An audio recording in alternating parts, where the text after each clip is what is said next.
Hi, guys. Welcome to tonight's live chat. It's good to see you guys signing on a little bit at a time. Hope you're having a good Saturday. Um, Sorry, guys. I'm trying to put this.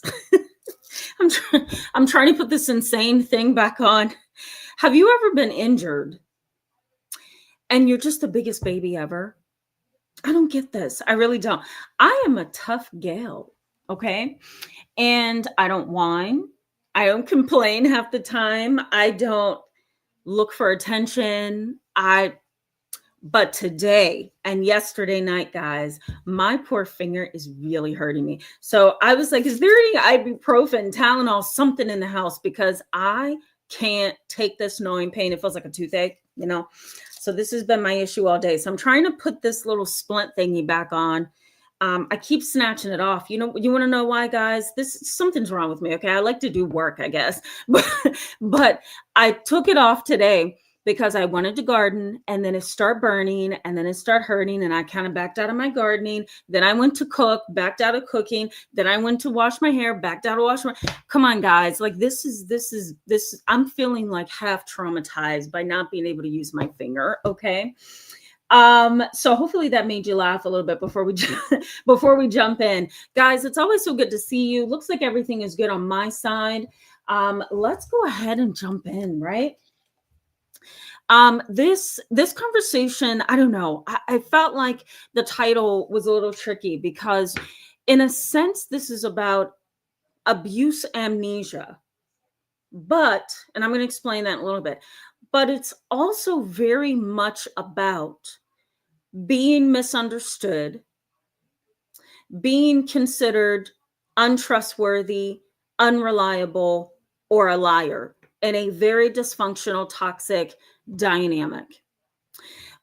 This is an area of study that is not very researched. So we have, we're delayed on our research when it comes to being in a relationship or family dynamic where you are tagged you are tagged the individual who is unpredictable, untrustworthy, unbelievable, misunderstood. And in the midst of all of those labels that you now have to wear, you have worn in the past, on top of that, if you try to talk about, process, or share any kind of abuse in your family, trauma in your family, if you try to verbalize that this is the abuse I've experienced, this is the trauma I've experienced, this is the pain and heartache I've experienced, if you try to share that, the family either does one of two things.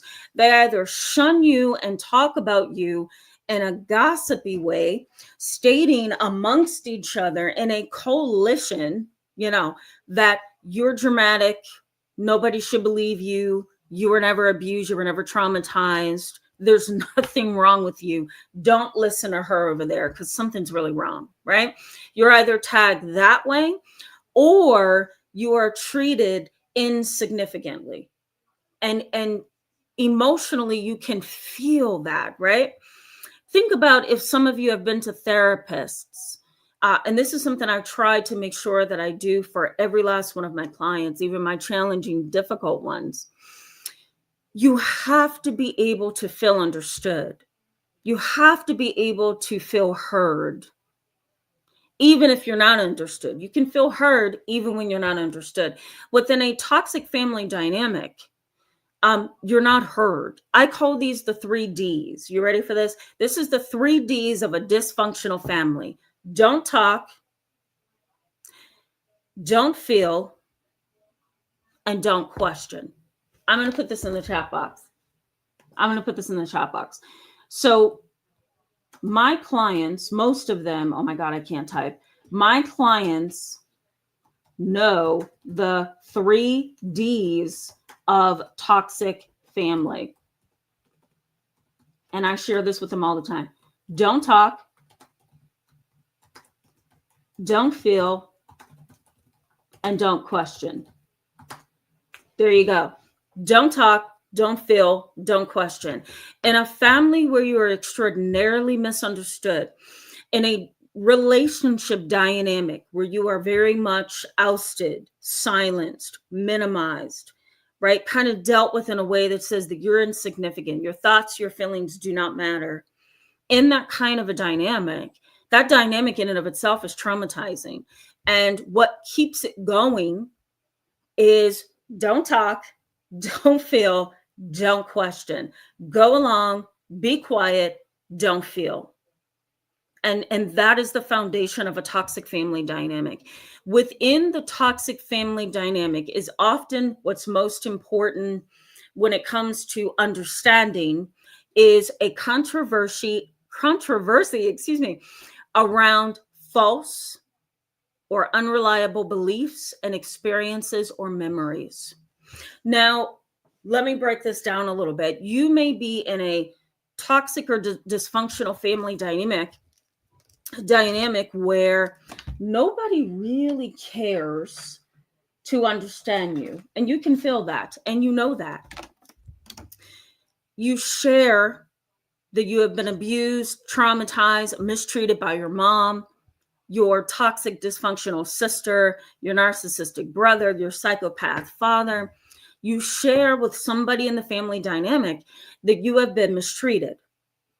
You may say, I don't remember half the details from my childhood, but I know something bad happened. Or I can't really remember when I turned 12, 13, 14, because that's when the trauma happened. I just know that I've been traumatized by mom and dad, or I've been traumatized by Uncle BB over there, right? And so that family member may look at you and say, wait a minute, I don't believe anything you're saying. How do you not believe a traumatic experience? How do you not believe something that has happened to you? You say you're abused, but you don't remember, right? I've had clients deal with that from family members. If I'm doing a family session, sometimes dad in that family dynamic will say, since when did we abuse you? And the child or the adult child may say, when I was 12. I can't remember all the details, but I know you were mean. I know you were cold. I know you were dysfunctional, you know, and the dad or the parents will say, nope, it never happened. You were never abused. But in your mind, you were clearly mistreated, but you can't necessarily grasp the foundation of that. Like it's gone, it's lost. And that's what we call abuse amnesia. Abuse amnesia.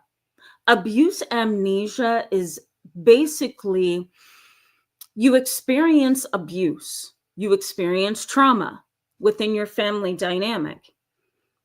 That we know is true, right? That something bad happened. However, there's a delayed response to acknowledging it, or a delayed response in processing it, or you treat it like it never happened.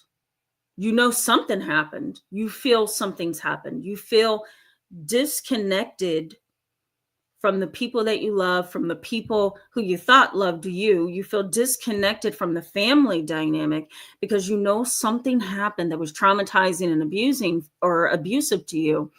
And yet you can't grasp all the details. It's almost like your brain says, that was a painful experience. And so now what I'm going to do is either defend myself by not remembering the details 100% of the abuse or the trauma, or I'm going to completely have a delayed response to understanding what it is that happened to me. Does that make sense, guys?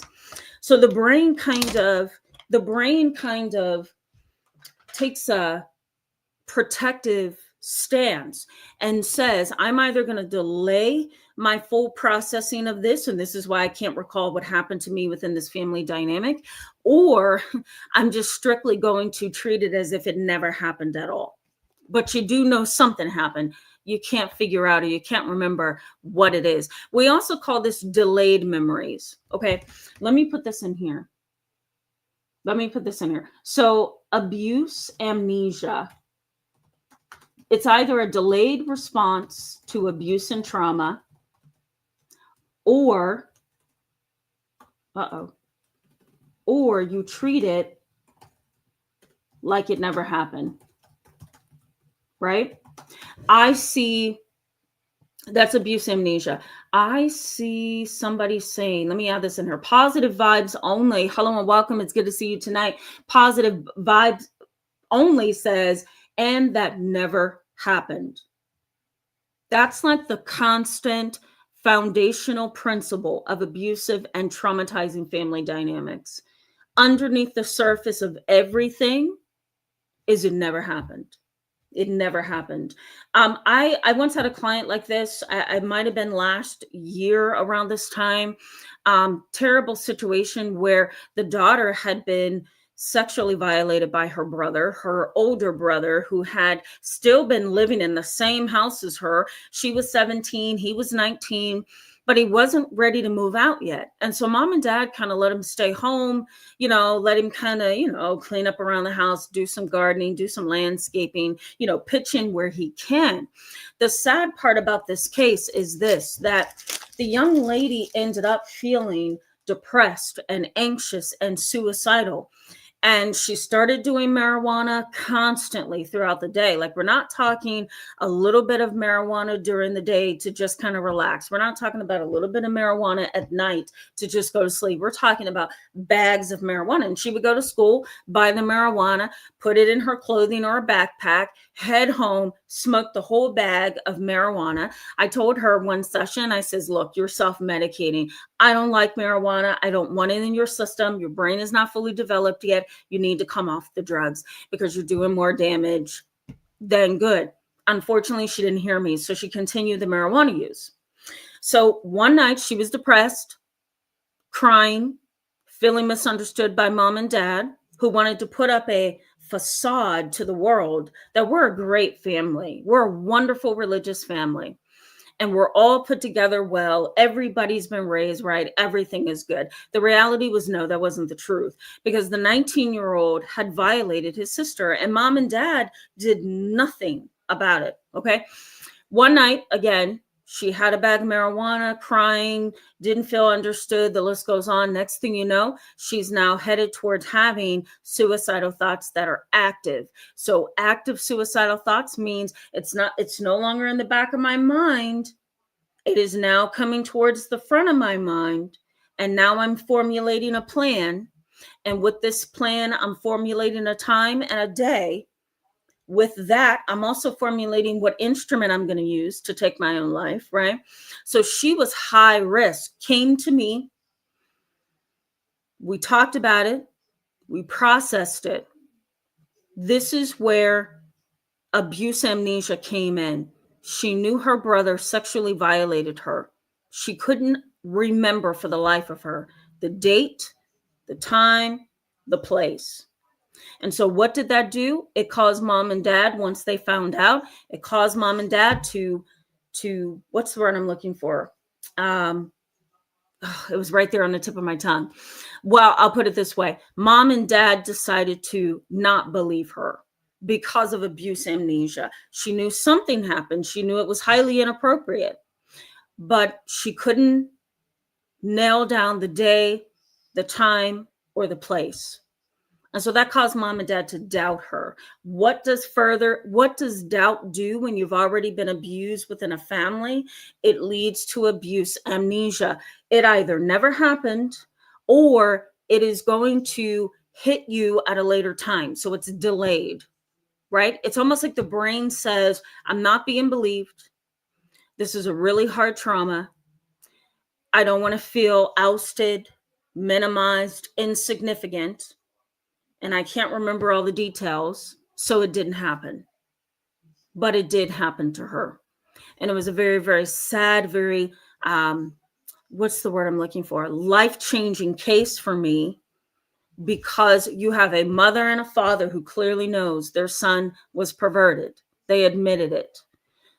But they refused to believe the sister. Why? Because she didn't have all the details nailed down. In a sense, mom and dad, sorry guys, I have something in my eye. Mom and dad ended up kind of exhibiting what we call cognitive bias. I'm going to put that in here. Cognitive bias. Whoops. Cognitive. Oh, hold on, guys. Bear with me. It's so hard for me to type here. Cognitive bias. Okay. Cognitive bias is basically this. Here's the psychology of a cognitive bias. A cognitive bias is technically systematic errors in how we think. So a cognitive bias could be something like, how do I want to give this to you guys? It's seeking out or recalling information that supports your view. Okay. So a cognitive bias for this young lady could be this. It could be, you have lied in the past about something small. So therefore, everything you say is a lie. And if you have, guys, I mistyped the cognitive piece of that, forgive me. But if you have a family that doesn't want to believe the truth of what has happened to you, an abuse, a traumatic situation, then you're possibly looking at a family dynamic that functions off of cognitive bias. Again, it's a systematic, it's really systematic errors in thinking. And the person kind of looks for information that supports how they think or how they believe something.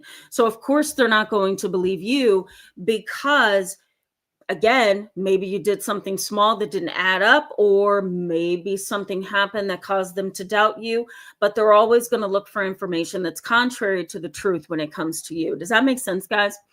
Let me fix this part. Give me 1 second, guys. Yeah, I see Ann Pulsar as I'm going through the chat box here. I'm going to pull you up since I just scrolled by and saw you. Ann Pulsar, welcome to tonight's live chat. It's good to see you back tonight. Ann Pulsar says, my mother tries to sweep it under the rug as if it never happened. Yes, that is part of denial, displacement, minimization, whatever you want to call it. Families often do this when they are toxic and they are unhealthy. Okay. A cognitive bias could also be confirmation bias.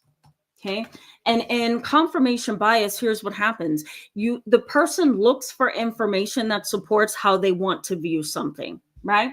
So an example of this could be, let's say your narcissistic father wants to see you as a troublemaker or a problem within the family dynamic. How does he do that? Well, he takes information that he feels is evidence against you, and he uses it. And then he considers everybody else's opinion in the family of you without questioning whether this is true or not. Why does he rely on everybody's opinion of you within the family rather than drawing a conclusion himself? Why does he do that? Because confirmation bias says that I am looking for information to confirm my bias. Okay, so I am looking for information to confirm my bias of you. I'll put it that way. Okay, that's the ugliest thing, isn't it, guys? The ugliest thing. You know, if you're in a family dynamic where you have been abused, you have been traumatized, you have been mistreated, and yet you're not being believed, sadly, it ends up backfiring rather than changing the family dynamic, right? Like, you would truly hope that if you're feeling a certain way, that your family would just say, I believe you. I believe everything you're telling me, and I'm so sorry that happened. Or, I believe you. We need to do something about this. But unfortunately, when a toxic or dysfunctional family dynamic is at play, you're going to have the experience of abuse amnesia and cognitive bias. Not you. You're going to experience the cognitive bias, but it's still going to impact you, right? Memory in a toxic family dynamic is really difficult. Memory in and of itself is what we call reconstructive. That means that our experiences, our feelings, our past knowledge can be pieced together in different points in time in our lives. So memory is reconstructive. We can go back, right, from past knowledge and put it somewhere on the map, right? We can take our feelings, place it on the map where they need to be. We can also take our experiences and place it on the map like they need to be, right? So memory is reconstructive. Because of that, you can sometimes experience delayed memories of trauma and abuse. They're in there. Those memories are in there, but they don't all fit in a cohesive piece or puzzle, because there's bits and pieces of experiences and things that are missing. And that can sometimes cause your family or people who are close to you to doubt your reality of ever being traumatized or abused. Right? It's a scary situation. I will add this in here. It's called delayed memories. Delayed memories. And delayed memories, they happen when memory is reconstructed from feelings, experiences, and past beliefs. There you go. So maybe you were abused, maybe you were traumatized, but you can't remember all the details of it. Doesn't mean that you are lying, doesn't mean that you are untrustworthy, doesn't mean that you're unreliable. It simply means that this is a very dysfunctional, toxic family dynamic. I am not able to remember all the pieces of my traumatic puzzle, but that doesn't mean that it didn't happen. It happened. I just can't remember bits and pieces of it. Isn't that interesting, guys? Let me also say, when you are dealing with abuse amnesia, you're dealing also with three things that's happening. One is desensitization.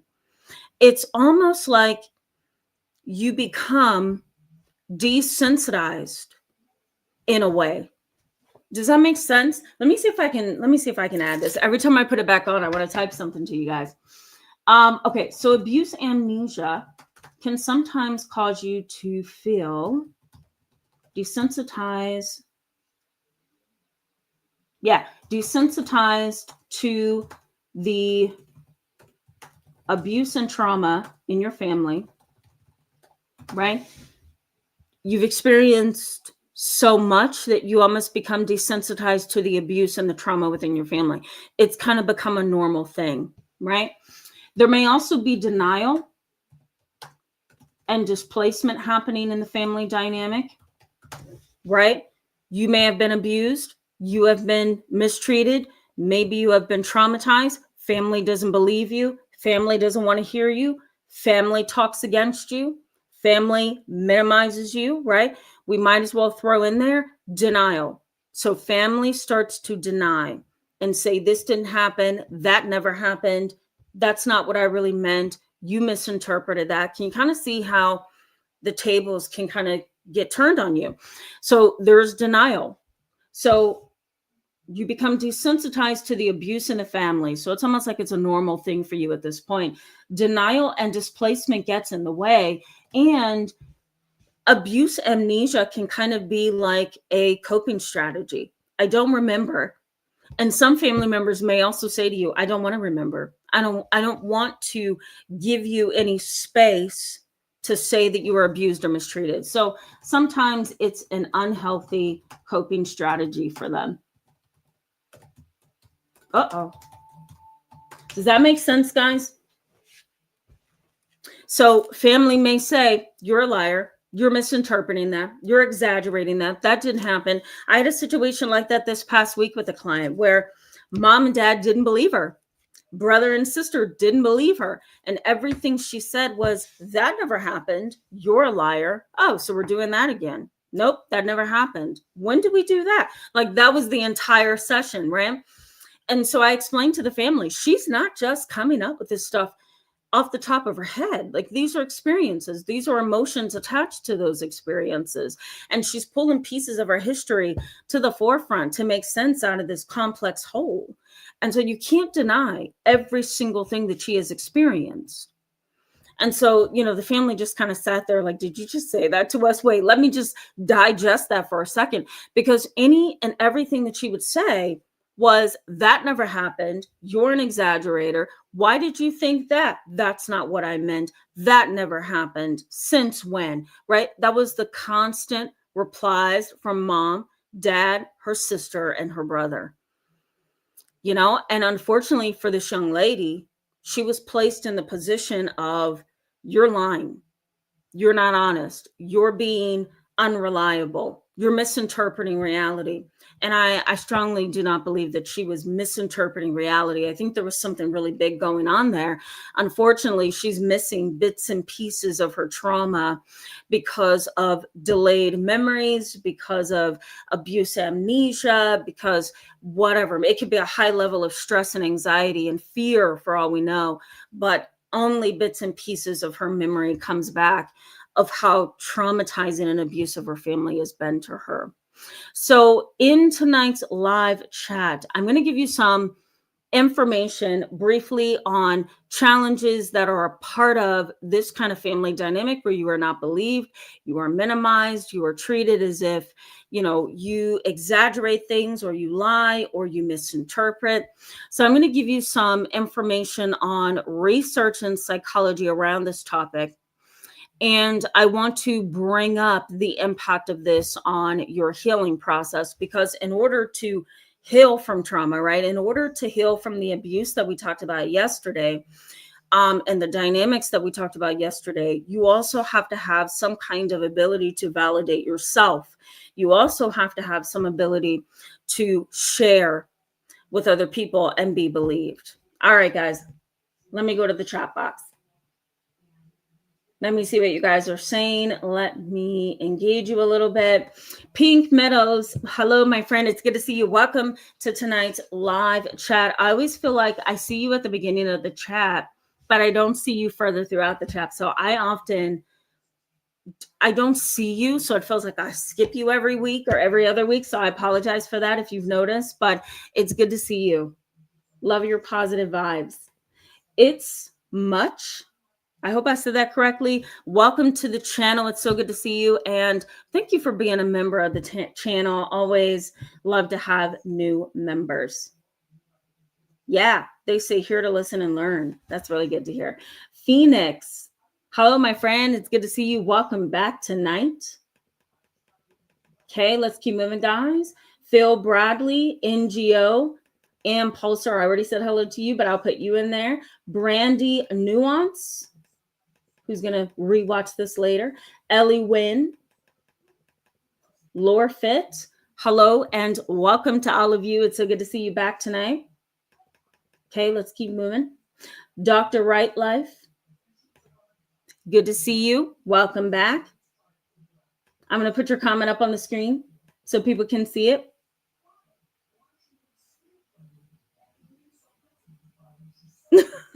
Well, in some scenarios, Dr. Right Life, that would be necessary. I do like that you say here, please do not accept labeling by others as your identity. And I very much agree with that. You often have to check and recheck and make sure that you're in the right position before you say, you know what you're saying is false. But I do agree that if you accept the labels of other people that are placed upon you, then you kind of do yourself an injustice, right? And you lose your position, your rightful position of, in a sense, being a victim of something that happened to you, right? If you think about a traumatic situation with family, of course, family is going to deny and minimize and ignore and downplay you and say that you're insignificant because they don't want to believe the reality of what they have done to you or the contribution to the trauma that they have made, right? You do have to step back and be able to say, well, this is what you may believe, but this is my experience and this is who I am, and leave it at that. Right? So you're right. You don't want to accept their labels as identity. You do have to make sure that you understand yourself and your experience. I hope that came across as making sense. MS, it's good to see you, my friend. Thank you so much for that. Yeah, love it. Juby Joe, it's good to see you. Welcome back. Yeah, thank you so much for that, MS. That's awesome. Thank you so much. I hope it's going to hit home and give you guys some things to kind of think about tonight. Fairy girl, it's good to see you. Welcome back. Always love your positivity. See Nay, hello and welcome to the channel. It's good to have you tonight.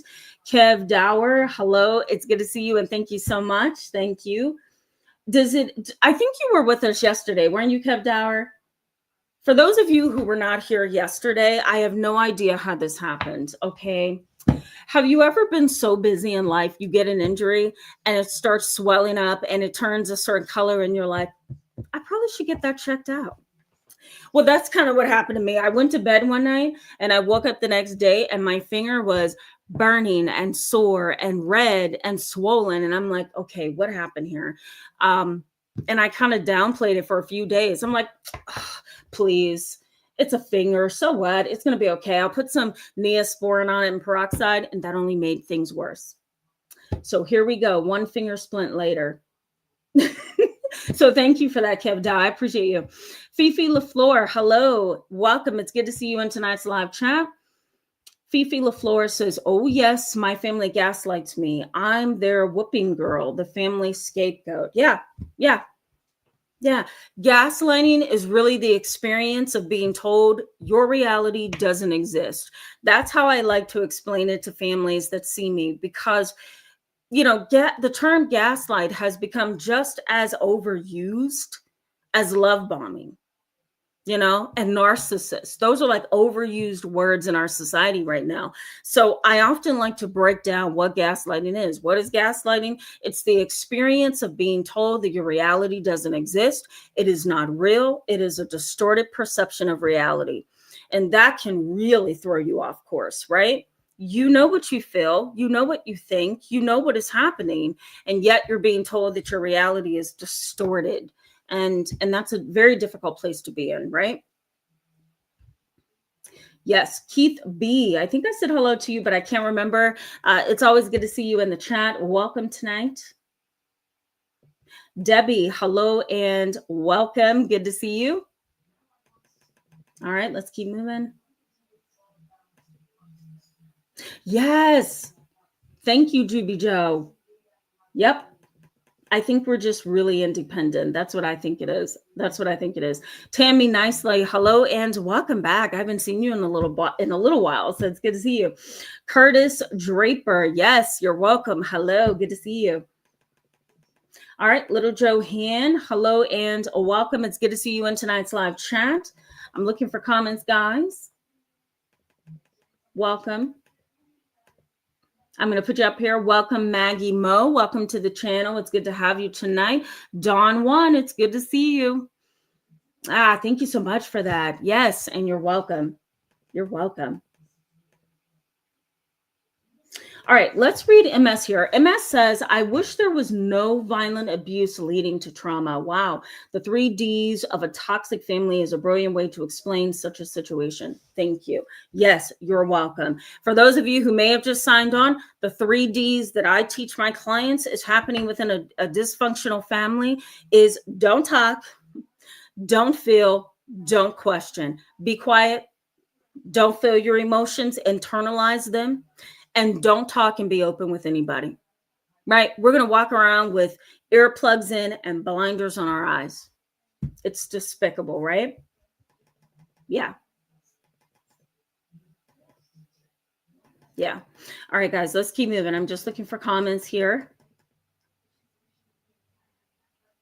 Yeah, Positive Vibes Only says, mine would say, where are you getting all of this nonsense from? Yeah, that's another one. Where are you getting all this nonsense from? I had a client a couple months ago.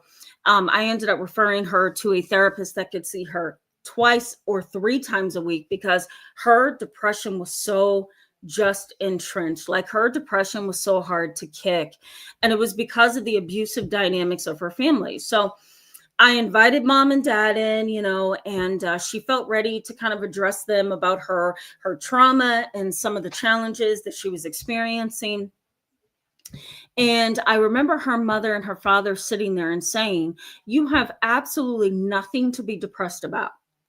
You have nothing to be depressed about. Everything is going well in your life. You're getting ready to be married. You went to a good school. You graduated from a good university. Your fiance has a really good job. Your siblings love you very much. Myself and your father are going to care for you. And she said something else, and I can't remember it. It's leaving me.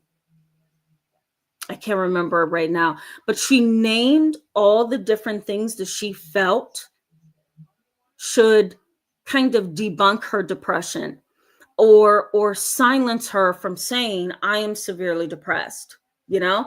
And so her parents, if you ask me, contributed to her depression because now she felt even more isolated than she originally did, because feeling isolated and kind of withdrawing from society is a common thing when you are severely depressed, right? And then you have your family come behind that and say something like, you have nothing to be depressed about, is even more, it's causing even more isolation for you, right?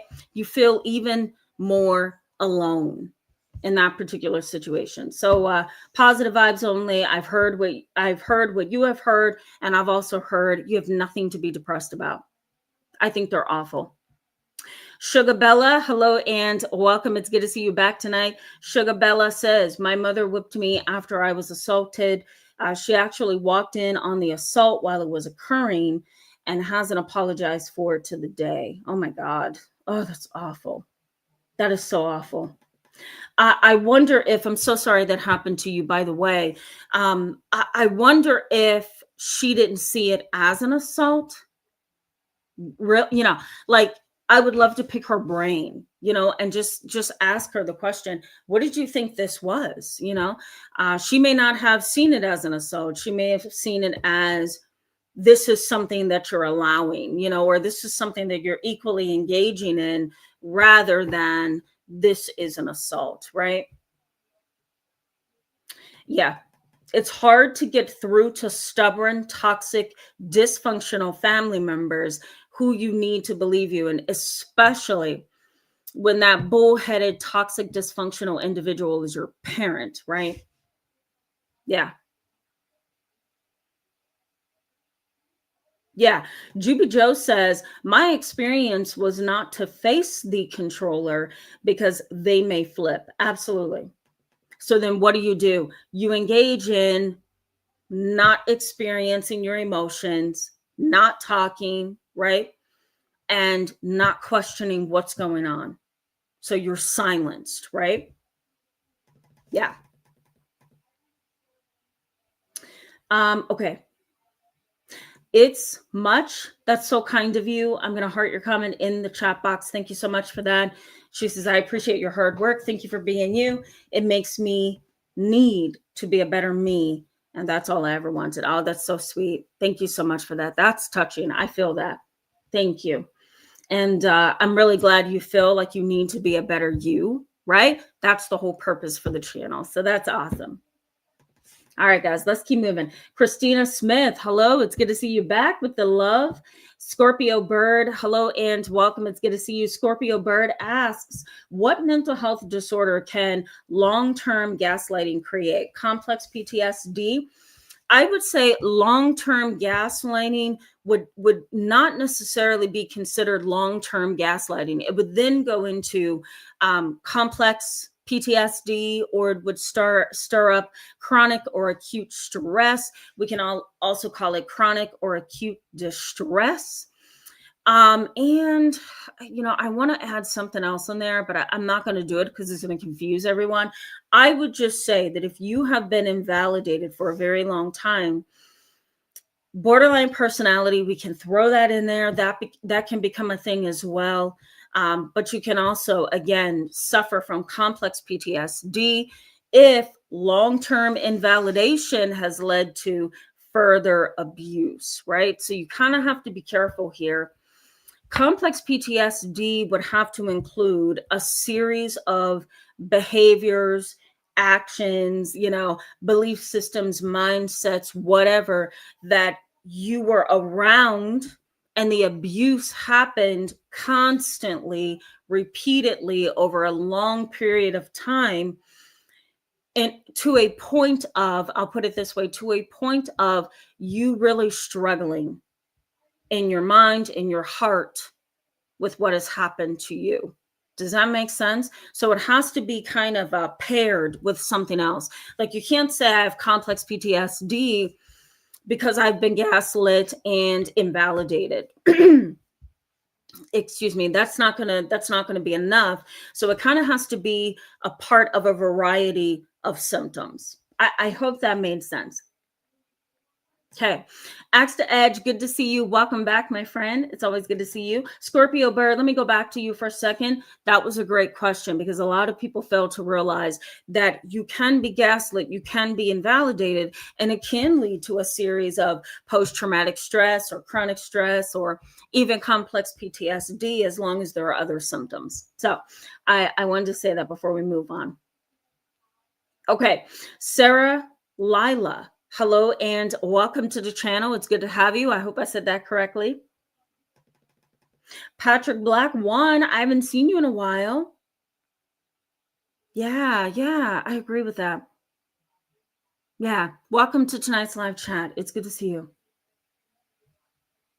Okay, let's keep moving. Oh man, Keith, you got there before I could get there, my friend. Keith says, I find the group think dynamic in the toxic family structure is more important than the individual. I grew up around this with the older adults and secrets were a big thing. Yes, group think, right? So let me add this in here. Group think, alliances, coalitions, and out group, in group, oh God, dynamics. So here's what all that means. I'm going to say this is what maintains the abuse. What maintains the abuse, Keith B? You got to it before I could. Group dynamic or group think, right? You're in a group. You're going to believe what everybody in the group believes. It's hard for somebody outside of the group to pull you out of that group and say, look, I've been abused. I've been traumatized. I've been hurt. I've been mismanaged. Hear me. And if that person is in a group, which is oftentimes the family dynamic, then you're stuck. You're stuck. Why are you stuck? Because they're not going to hear you. They're in a group dynamic. So that group dynamic that maintains abuse can be the result of groupthink, alliances and coalitions within the family. Alliances and coalitions, one person kind of creates this bond with a group of people over here. Everybody's so lovey-dovey, right? And they're talking about you who's over here. And so they're in their thing over here and you're way over here, right? And so the common theme that keeps them together as a group is that they're all coming against you. So that's a coalition and an alliance. And then, of course, we have out-group and in-group dynamics where you're a part of the out-group, we're a part of the in-group, right? Once we sign off tonight, I'm going to post under this live chat the video that I did last week on this kind of idea and on this topic because it makes a really big impact on healing and growing and maturing and, just feeling validated within yourself. Okay, guys, a couple more comments and we're going to go back to the content. Yeah, Fifi LaFleur, I'm going to put this up here for a second because this is poignant and it's something that has happened to many of the clients I've seen who have been abused and neglected. Fifi LaFleur says, I was told by my uncle that I need to get over it. Yes. This was regarding my dad sexually abusing me when I was 11, but I suspect it started when I was a toddler. No empathy. Yeah. Either he's taking up for your uncle, which is really showing you the depth of his character, right? So either he's taking up for your dad or he's doing the 3Ds, right? Don't talk, don't feel, don't question. That's all. And that's definitely a part of the foundation of a toxic family dynamic. Give me 1 second, guys. Excuse me. It's a very, very sad dynamic, right? This is going to be hard for me to pronounce.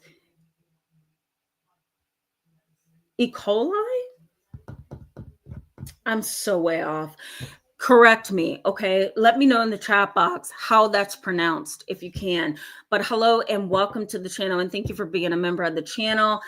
They go on to say thank you for all of your hard work towards helping those of us in turmoil and outcasted. Yes, you're welcome. You're welcome. I love doing this because it is the reason why I got into psychology, not the insurance companies, not the politics, not the, all the dynamics of being a helper or a psychotherapist, a clinician, but the reason is to help make an impact and change lives, right, guys? And that's wonderful when we can do that. Coral Sky, hello and welcome. Good to see you. And thank you so much for that. I'm so glad it's helpful. Yeah. Coral Sky says, I appreciate you adding definitions and comments in the chat box. You give context and clarity.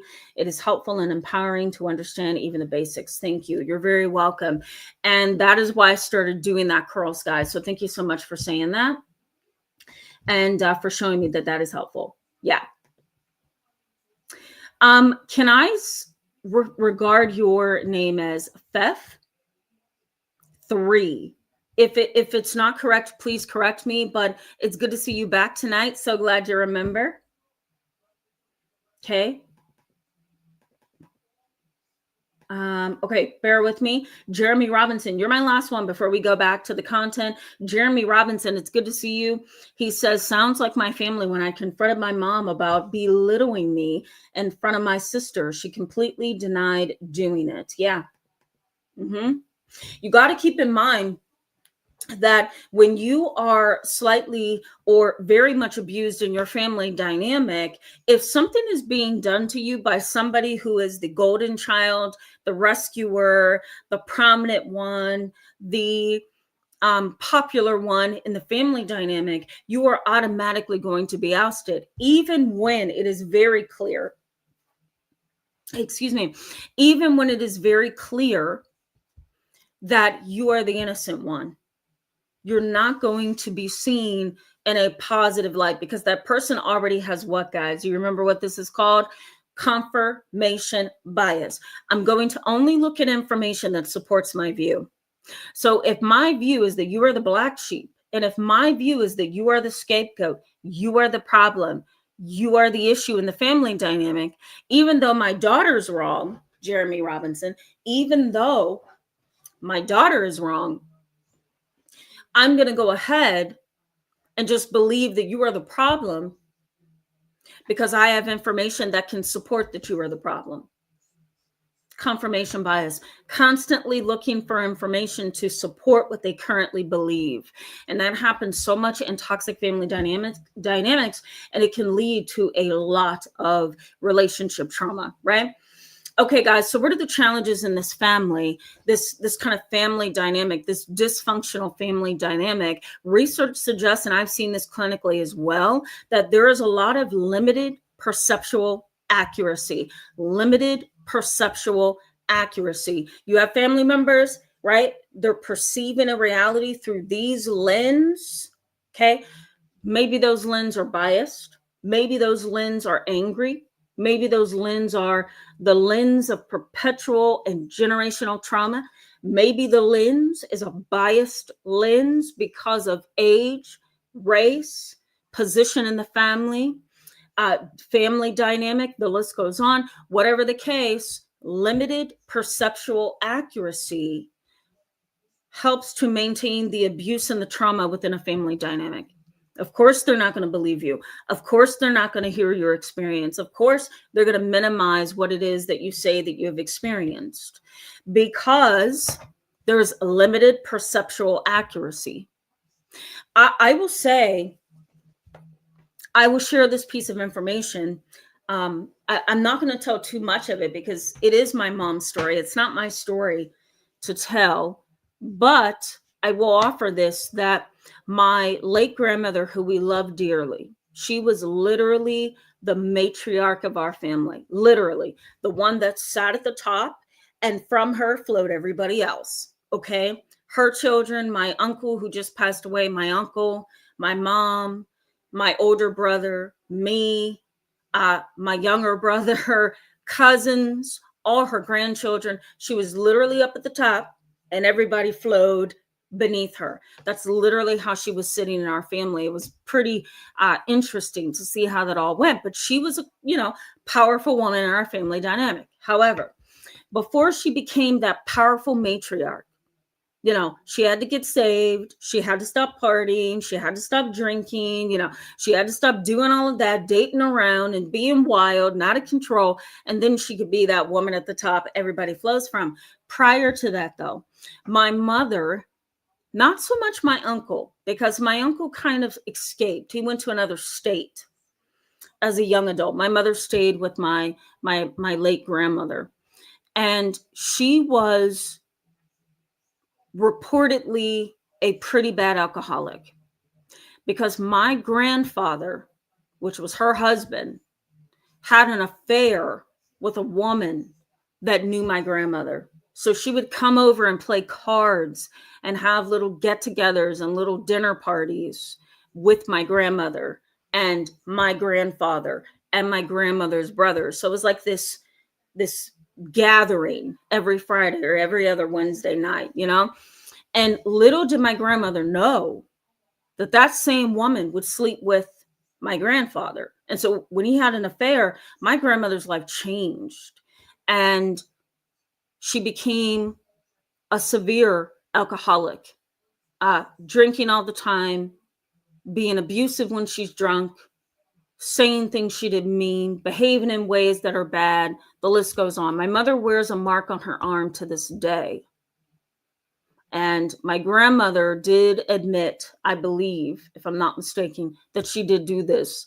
My mom was, I don't know, 10, somewhere around in there. No, maybe a little older, maybe like 15, 16, somewhere around in there.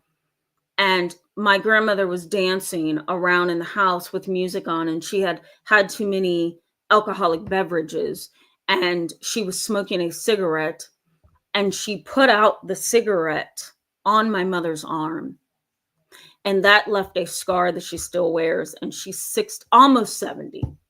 Okay. This kind of a dynamic caused tension between my grandmother and my mother for many years. They loved each other in a weird way, but then there was also distance that thankfully grew closer over time. But in that really tough piece of my grandmother's life where she was a really bad alcoholic, my extended family didn't necessarily believe my mom. The sad reality of that is my grandmother, before she had her coming to Jesus moment, she had admitted, yes, I was an alcoholic. Yes, I did these things. Yes, I am ashamed. Yes, my daughter and I clashed, and there may be some trauma with my daughter because of what happened when I was drunk. But for many years before that, nobody really believed my mom. There was limited perceptual accuracy. And that's how I have kind of conceptualized that situation. There was limited perceptual accuracy. Nobody could nail down what's what, who did what's happening, until my grandmother said, yes, I've been this way and I don't want to be this way ever again, And thank God she changed at that moment. She changed. She never went back. But limited perceptual accuracy can perpetuate trauma throughout many generations. And if my grandmother had not gotten sober, stopped smoking, stopped partying, stopped doing all that stuff, if she didn't stop doing that, that trauma would have perpetuated for many, many years, and maybe affected me, maybe affected my other siblings, right? Maybe affected my cousins, for example. Limited perceptual, limited perceptual accuracy can be a really difficult thing to kind of hold on your shoulders. It can be a burden, right? It's hard to believe that a family dynamic is really traumatic and abusive when there's limited perceptual accuracy. Some family members live in an alternate reality. Have you ever had that family member that says, that never happened? Nope. I don't believe you. Nope. Never happened. When did that happen? What are you talking about? Right? Have you seen that? I see it in session all the time. If I'm doing a therapy with siblings, if I'm doing a therapy session with siblings, one sibling will say, that never happened. Another sibling would say, yes, it did. Remember when A, B, and C happened? And the other sibling would say, you totally misinterpreted that whole thing. And so then there you are going neck and neck with your sibling, right?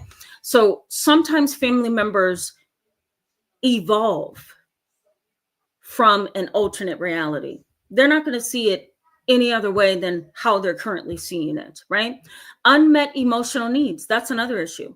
If there's unmet emotional needs that is there at the core of the person, right? And they don't feel, they don't feel like they need to accept reality. They don't feel like they need to believe you. They don't see the benefit in believing you. What are they going to do? They're going to lie, minimize, deceive, right? Say it never happened. They're going to do whatever they can, right, to make life better for them. That's what I mean by unmet emotional needs. There's something at the core of who they are. They really don't want to lose how they're feeling, how they're thinking, how they see things, which can create this void or this hole within them. They don't want that to happen. So what are they going to do? They're going to silence you, right? Remember the 3 Ds. Don't talk, don't feel, don't question. That's just how they are. These kind of dynamics are unpredictable, they're invalidating, and they're chaotic. Invalidating, unpredictable, and chaotic, right? You may even have certain family members who contradict themselves as well.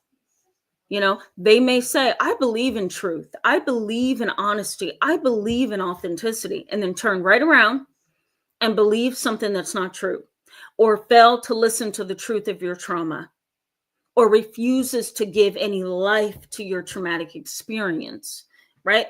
Something's usually wrong with them. You may also find that some of your family members are driven by what we call emotional reasoning. So here's what emotional reasoning is. I'm going to put it in the chat box for you. Emotional reasoning is this. It's looking at a situation and using your emotions to define it. Okay? An example of that, I believe you don't believe me because I feel stupid or small telling you this. That's one example of emotional reasoning. I feel small. I feel inadequate. I feel like you don't believe me. So that's what it is. You don't believe me. You could definitely fall into that trap, right? But what if your family is engaging in emotional reasoning? So here's what happens there. I'm going to say your family member, I'm going to say a parent, may tell you that they feel you are out to get them and slander their name. So therefore, that's happening. Make sense, guys? That's an ugly thing, right? Jeez Louise. Okay, there we go. Emotional reasoning. We call that a cognitive distortion. A cognitive distortion, the way you're thinking, skewed by something, whether your mood, psychiatric issue, denial, past trauma, whatever. It's a way that we sometimes think that is skewed. It's not really reality. It is skewed, right? So a family member can look at you and say, I feel like you're out to get me. Let's say you confront your mother. Mom, you were never a good mother. You always pit the siblings against each other. You were never what we needed. You never showed any compassion. What is your mom possibly going to say? Oh, no. I think you're out to get me. And you're mad because of A, B, and C. And you may say, how do you know that that's true? And your mother may say, because I can feel it in here. I know what you're doing. Have you guys seen that before? I know what you're doing. Not knowing. She's saying, I know what you're doing, not knowing that her emotions are not a reflection all the time of reality. Not always. So we call that emotional reasoning. I feel it, so therefore it is true. And that is not always the case. So here's a challenge that happens in these dysfunctional family dynamics: emotional reasoning.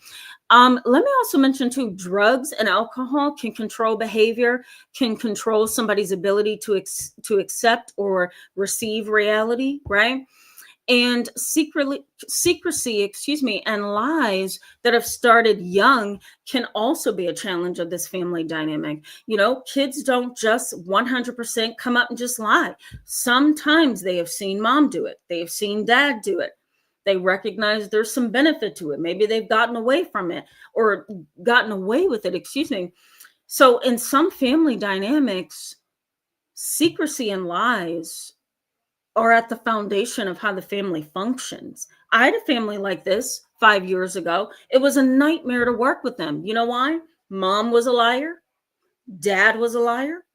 The children were liars. Can you imagine a therapist trying to weed through the chaos and the lies? Mom would tell me something and I would pause. Once I figured out she was a liar, because I caught her in several lies. But once I figured out that mom was a liar, she would tell me something and I would just take it at face value until I can either prove it or disprove it. And many times I ended up disproving it. And she had to confess and say, please don't use this against me. I lied, A, B, and C. Children, same thing. How did the kids get that way though? Viewing mom and dad, who are both liars as well. So sometimes secrecy and lies are at the foundation of the family dynamic, and that's what makes it dysfunctional, right? The other thing is there may be family members that prioritizes fact over emotions. So there may be a family dynamic in your family where the family prioritizes fact over emotion, and they drive that. If there's no concrete proof, if there's no text or email exchange, if there's nobody that's additional person that has overheard what you've said or overheard something, if there is no anything that makes this a concrete reality, then it doesn't exist. So your feelings, your beliefs, your trauma, your emotional and psychological abuse, all of that doesn't exist. Why? Because the dysfunctional family dynamic says if there is no legitimate, concrete proof, evidence, whatever, to prove that this is a reality, then it doesn't exist. Imagine trying to prove emotional and psychological abuse. How do you do that? Right? Sometimes it's really hard in these dysfunctional dynamics because you're going to get a person say, well, that's not really what they meant. Or they may say something like, oh, he talks to everybody like that, or you may hear a mother say, that's just how your father grew up, so he's using the same thing, right?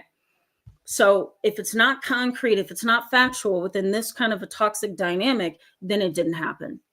And that's a sad reality, right? I know many of you can possibly relate to that. Okay. Let me get into impact, and then I'm going to go to the chat box, and then we will go ahead and wrap up. Okay, guys? Let's do it that way. Excuse me. Okay. What's the impact to you?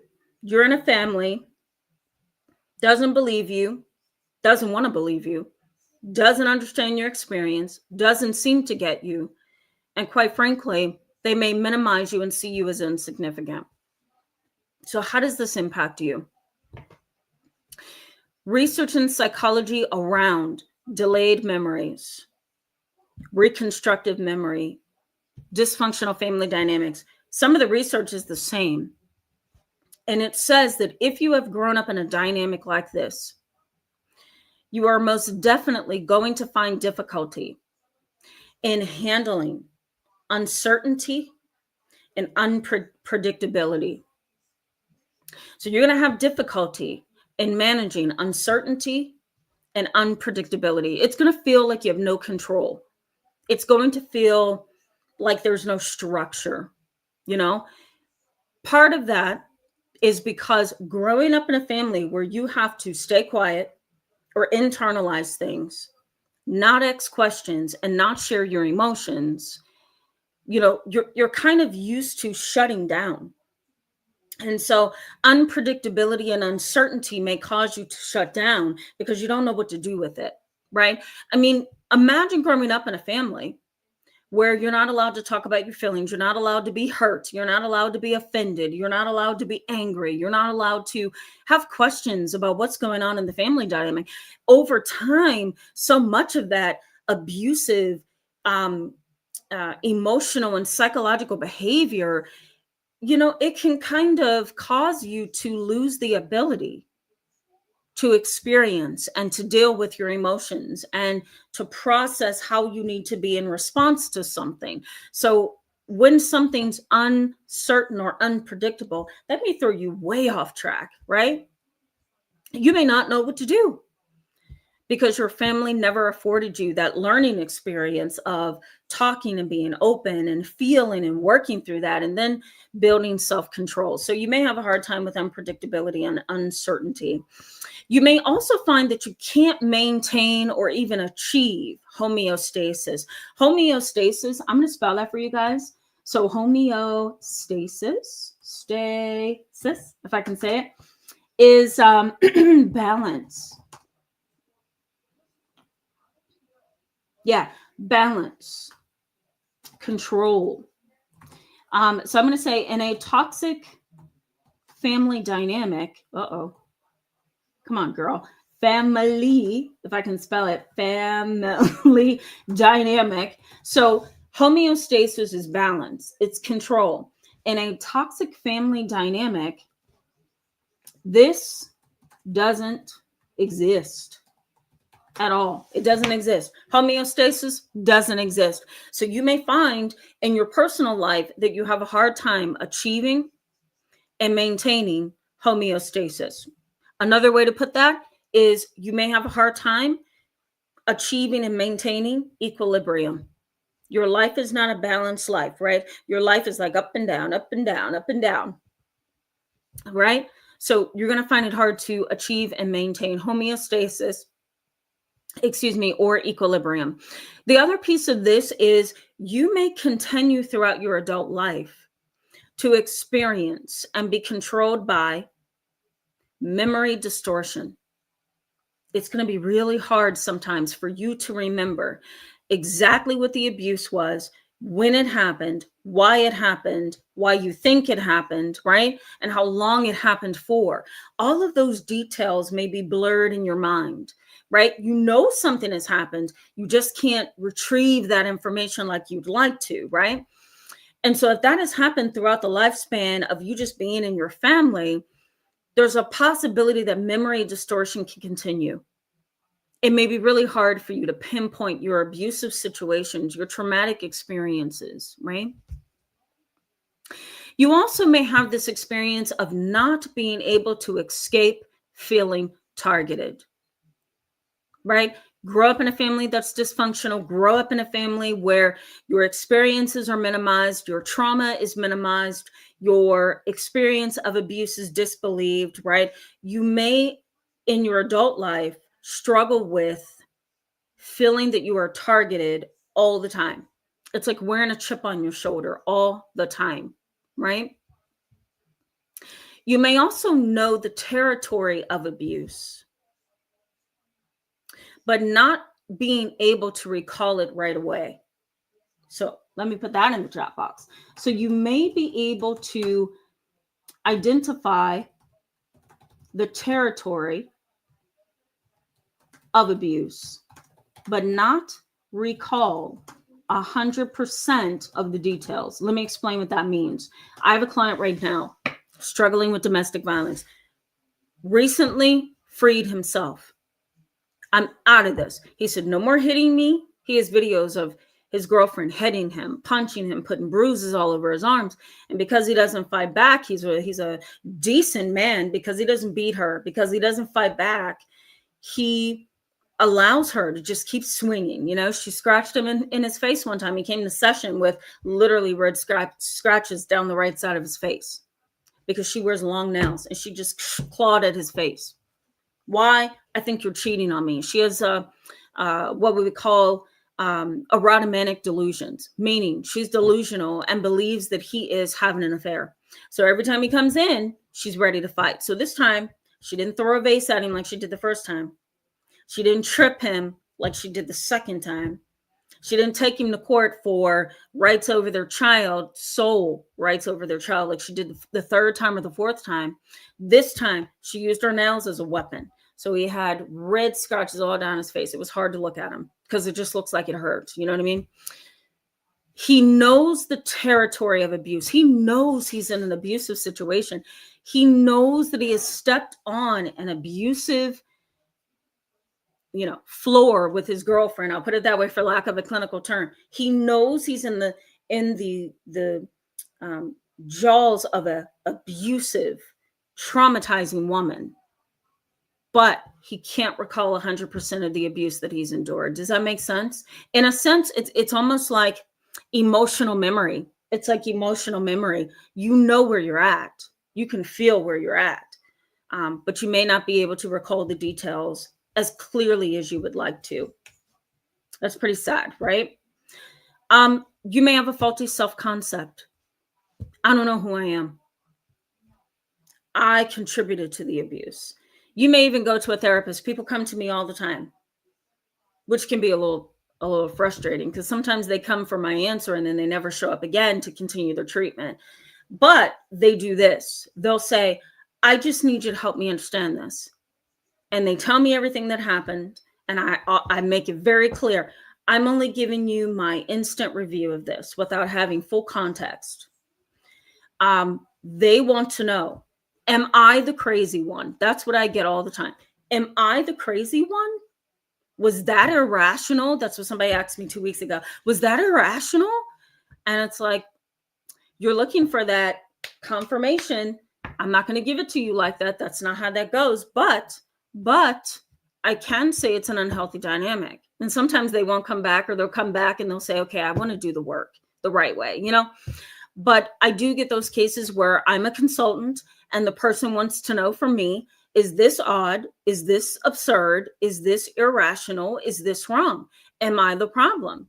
And that's because there's a faulty sense of self. I don't know who I am, right? You may also have this deep-seated need for validation. Deep-seated need for validation. Why wouldn't you? You've lived a life full of people or experiences with people who don't believe you. Of course, you would need validation, right?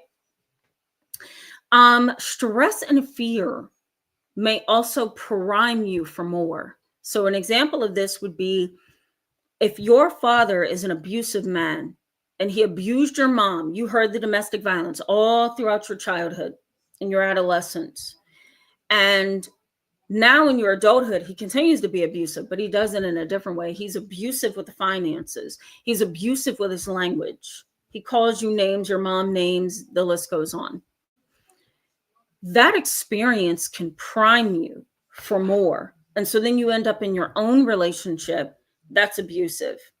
And maybe it doesn't faze you, or maybe you miss the signs. Why? Because you have kind of become desensitized. So you've been primed for more of the same of what you've had in your past. Does that make sense, guys? I have a lot of clients who come back to me. They go away, they get into a relationship, then they boomerang back.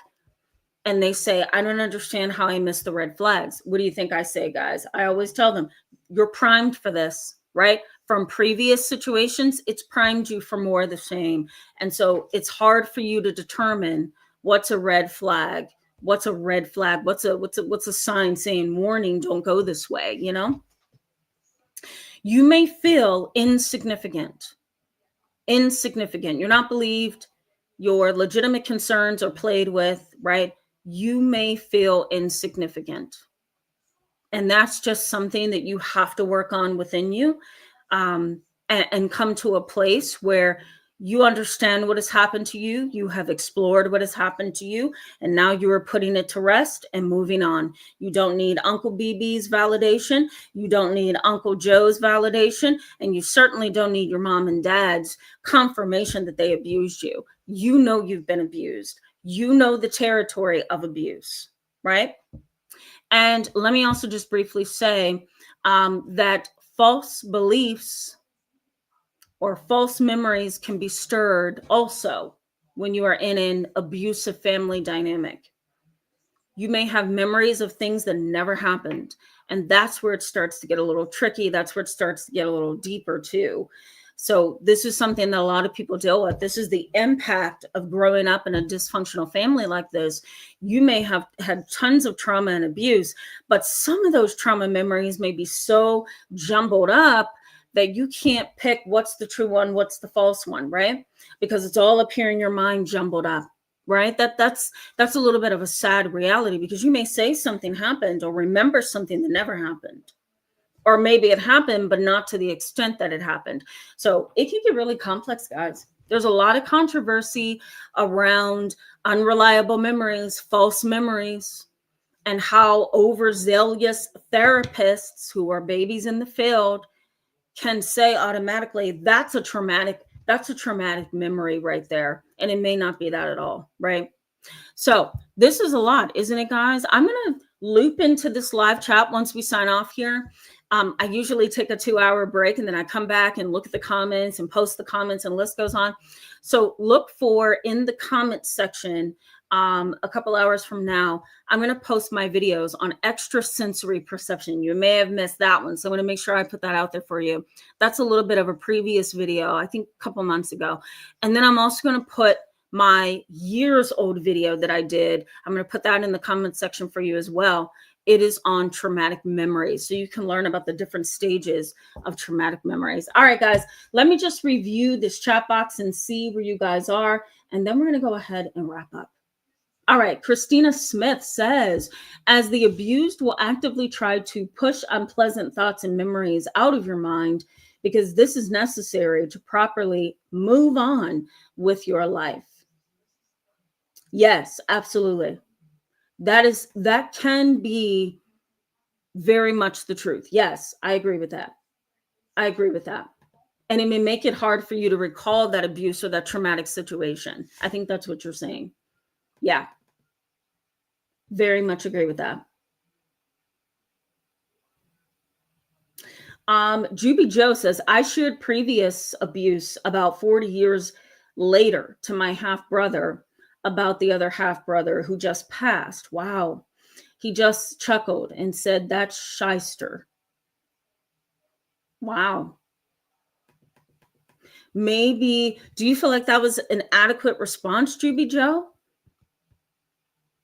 If I'm understanding it correctly, I think for me, I would have been like, is that all you have to say? Is that all you have to say? I don't know. Maybe I misinterpreted that. I don't know, Juby Joe. I would have felt some way about that. MNL Odell, hello, Anns. Welcome. It's good to see you back tonight. She says her traumatic memory loss gave them an out. Plausible deniability. 100%. 100%. Memory loss, you don't remember it happened? Never happened. Right. Very good point. Eco Life, I'm going to say that until you correct me. Eco Life says, I always thought it is as a way to justify their apathy and ability to look the other way, just like let it go. You can't move forward always living in the past. Stop being childish and grown up. Yeah. Mm-hmm. Yeah. I will say some people do have that. I'm going to add on to this, that some people do have that just let it go attitude. You know, you can't just let abuse and trauma go. That's what a lot of people don't seem to realize. Yes, it happened in childhood, but that doesn't mean that your wounds are gone, right? All right, let's keep moving. Little Johanne, I see you in there. I see you. T Bunny Shy, good to see you. Much love to you as well. Thank you for that. It's good to see you. I agree with this, Dr. Right Life. I agree with that. Dr. Right Life says cognitive bias is selective acceptance of facts that supports your perceptions of reality and excludes all contrary facts and evidence. Yeah, I agree with that. I'm going to star that. I agree. I agree. You accept what you want to accept. Yeah. All right. Bear with me as I go through some of this. T Bunny Shy says, I gaslit myself for years in order to hold on to hope with my family. Very good point. I'm going to star that as well. Very good point. Very good point. A lot of people feel like that. I don't want to believe that this is abuse. It's not happening. She's having a bad day. He didn't mean it. Right? You can come up with excuse upon excuse upon excuse, can't you? Yeah. Yeah. And it is kind of like gaslighting yourself. I agree with that. Nancy R., thank you so much for that. I'm really glad that this was something that kind of hit home. Lets you know that you're not alone. That's for sure. Life of the Lab and More. Hello. It's good to see you. Life of the Lab and More says sometimes even, and thank you for the queen piece of this. I appreciate you. Life of the Lab and More says sometimes even when you recall details of the abuse, they can minimize the experience. Yes, they can. After disclosing abuse to a relative, she asked me, what did I do to cause the abuse? Yeah, that's a really poignant point. I'm glad you brought that up. They will often ask you what you did to cause it or what you did that caused the person to treat you that way. So in other words, I'm just saying what you're saying, but in a different way. I had Child Protective Services last year in a case. They were working very closely with me because there was a really big trauma case that I had to report, and I had to report for several kids who were adopted. And it wasn't just one, it wasn't just two, it was over 5 kids that I had to write reports for, and each kid was abused in a different way. Talk about, ordering a pizza, getting coffee, and sitting in your office all night with your hair out like this, and you just need to get some sleep. That was my experience. I had a really hard time reporting abuse for each of those kids. But here's what Child Protective Services came back and said to me. Sometimes once they get my report, they'll call me to get additional details or just get some context. And one worker, I swear was inexperienced. She says to me, what did the kid do to cause dad to beat him like that? And I said, excuse me? She says, and she repeated it, what did he do to cause his dad to beat him that way? And I remember coming back at her and saying, so are we minimizing the abuse by you asking that inappropriate question? And she says to me, no, I didn't mean it that way. I just meant, did he push dad's buttons? Or I says, you know what? I'm not going to answer that. And I really couldn't tell you anyway, because the reality here is it's not about dad. It's about this child, right? She's like, yes, I apologize for it. I didn't mean to offend you. I said, it's all right. It's okay. I'm taking my opportunity to educate you here that just because this child has been severely beaten doesn't mean that he's done anything. And if he did do something, he's still just 8 years old. It's not his fault, right? And so I hope she learned something that day, because she really hit a button on me. But Life with the Lab and More, this is something that sadly a lot of people will presuppose, or they'll ask about, or they'll wonder about.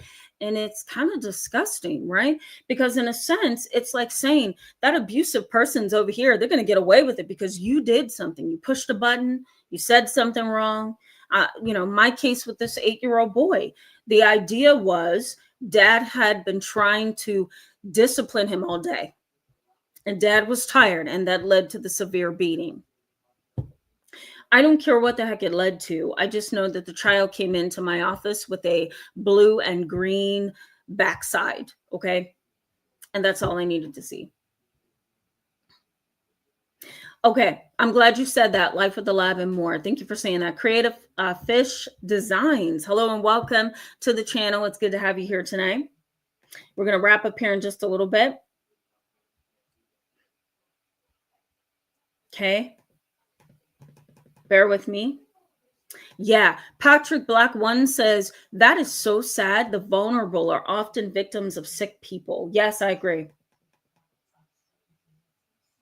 100% agree. Okay. Amy999, hello, my friend. It's good to see you back tonight. Amy999 says, what I understood is that you will get their problems if you are being abused. Sad reality. Yep. I agree. That's so sweet of you, fairy girl. Thank you for that. And I always appreciate your comments in the chat box. Okay. Miss Janine, I can't sign off without saying hello to you. It's good to see you. Welcome back tonight. Miss Janine says, my family members often say things from my past that aren't totally true, almost seem imagined. It doesn't bother me because I know a lot of it made up lies. Yeah, I totally get it. But even still, Miss Janine, sometimes you could feel like you really believe that scenario you've concocted over there. Like sometimes it can get to you, right? But I agree. Made up lies are made up lies. You got to kind of have a strong sense of self, right? To be able to say, I don't care what you say. A and B, good to see you. Always glad to see you in the chat box. The Good Glow, it's good to see you, my friend. Welcome back. And thank you so much for all those compliments. I appreciate you. M. Jones, hello and welcome to the channel. It's so good to see you. M. Jones says, hi, Tamara and chat. Oh my God, I just found one of your vids and saw you were live. I look forward to learning from you. Thank you so much for that. And hopefully this live chat hits somewhere for you. Like you could look at this and say, yeah, that was me. Now I know it wasn't me. That's what I hope all of you guys feel when you get off from here. And it's not like I'm just trying to make you guys feel better. This is backed by research. Everything we talk about. Lore Fit, good to see you. I don't know if I welcomed you. It's good to see you. Okay. Couple more comments. And then we are done. Bryn Parr, hello and welcome. She wants to know what happened. Okay, I don't know. I don't know. That's the problem. That's the problem. I think I said it earlier. Hopefully you heard me. Okay. This finger is getting away with murder here because it's getting on my last nerve and I can't get it fixed.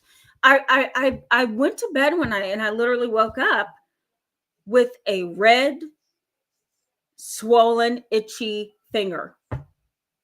Okay. Couple days later, I thought, some peroxide, some Neosporin, everything will be fine. Nope. Woke up a day or two later to a worsening finger, and so now it's horrific. It's like, what's the word I'm looking for? Pulsating. It aches. It feels like arthritis. It's horrible. It's horrible. I am the biggest baby when it comes to small things like this. It's like it's interfering with my ability to function every day. So yeah, that's what happened, Bryn Parr. If you knew me personally, this would be hilarious. Okay. My brothers crack up, my mom, throws jabs here and there because I rarely sit down. Okay. I'm always doing stuff. I'm Tarzan. I'm up on my roof. I'm cleaning things. I'm gardening. I'm down under the ground trying to put some new anchors in. Like, guys, I do lots of stuff. Okay. So me sitting down and not doing anything on a Saturday was torture. It was torture. All right. I am being silly. But some of that is true, if not all of it. And Pulsar, thank you for that. I throw jokes and truthful jokes in there occasionally just to kind of lift your spirits, right? We talk about really tough stuff. Sarah Leela? No, I don't think it was a spider. No, I think I sprained it. Donna Might, hello and welcome to the channel. It's good to have you tonight. Always love seeing new people in the chat box. Guys, we got to sign off.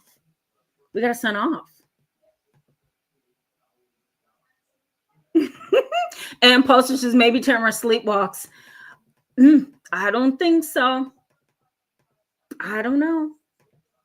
The Good Glow says the Good Glow says gaslighting can make you second guess yourself and not trust your decisions. Yes. And it can also make you feel, as my client puts it, crazy. My client sits in front of me. She's been doing therapy work with me off and on throughout the past 10 years.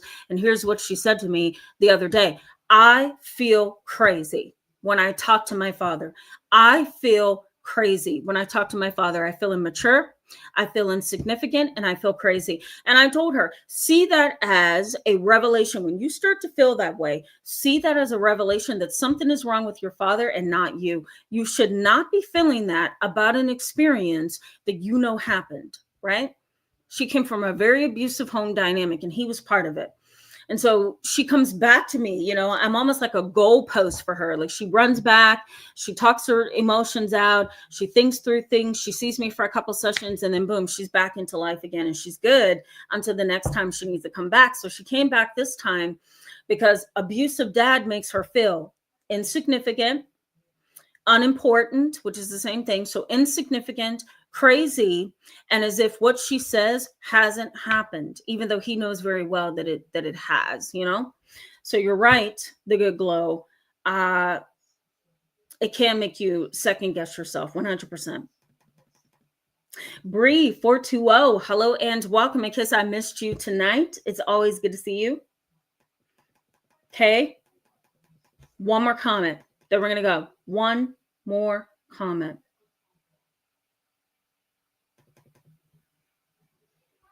Okay. Valerie. Valerie K. I think you're going to be my last one. I think. Oh my God. There we go. Where are you? I had you, Valerie, and then I lost you. Okay. Valerie K. Roberts. If I didn't say hello and welcome. It's always good to see you in the chat box. Valerie K. Roberts says, yep, the 3 Ds are horrible. Let's end on the 3 Ds, guys. What's the 3 Ds in a dysfunctional, toxic family dynamic? Don't talk, don't feel, don't question. And that in and of itself, if you know that that has been the foundation of your family dynamic growing up, you know that something is wrong with that dynamic. You should be able to talk, question, you should be able to feel your emotions. But the moment your voice gets shut down, your feelings get shut down, and your desire to ask questions get shut down, you are in a toxic and dysfunctional family dynamic. Guys, love you so much. I love spending every Friday and Saturday with you. I just do. I look forward to it. If I'm having a really bad week with clients, toxic things have happened, traumatic things have happened, cases where I've had to bring the police involved have happened, whatever the week brings me, I often feel at home and connected when I get on here with you. So just know that I appreciate you, and YouTube appreciates you too, believe it or not. Every time you turn around, there's a new milestone. So I'll try to post them in the comment section so you can see all the milestones. I also want to give recognition to, let me do this briefly because I felt so bad last night. I signed off and I thought I've got to acknowledge them. I've got to acknowledge them. Where did it go? It was Daryl Harris. Thank you for the memberships. Thank you for the memberships. You gifted people in the chat last night with 5 memberships. So I really appreciate you for that. Bree, you sent a membership as well. And Arwin, Arwin Perea also gifted me with a super chat. So I wanted to make sure that I thanked you guys for that. Every time you guys give someone with a membership, it's just wonderful. It gives them an opportunity. To, sorry guys, I got a call from a client for some reason, but it gives them the opportunity to experience the channel. So thank you so much for that. All right, guys, love you so much. Have a wonderful rest of your weekend. I'll see you Tuesday. Bye-bye.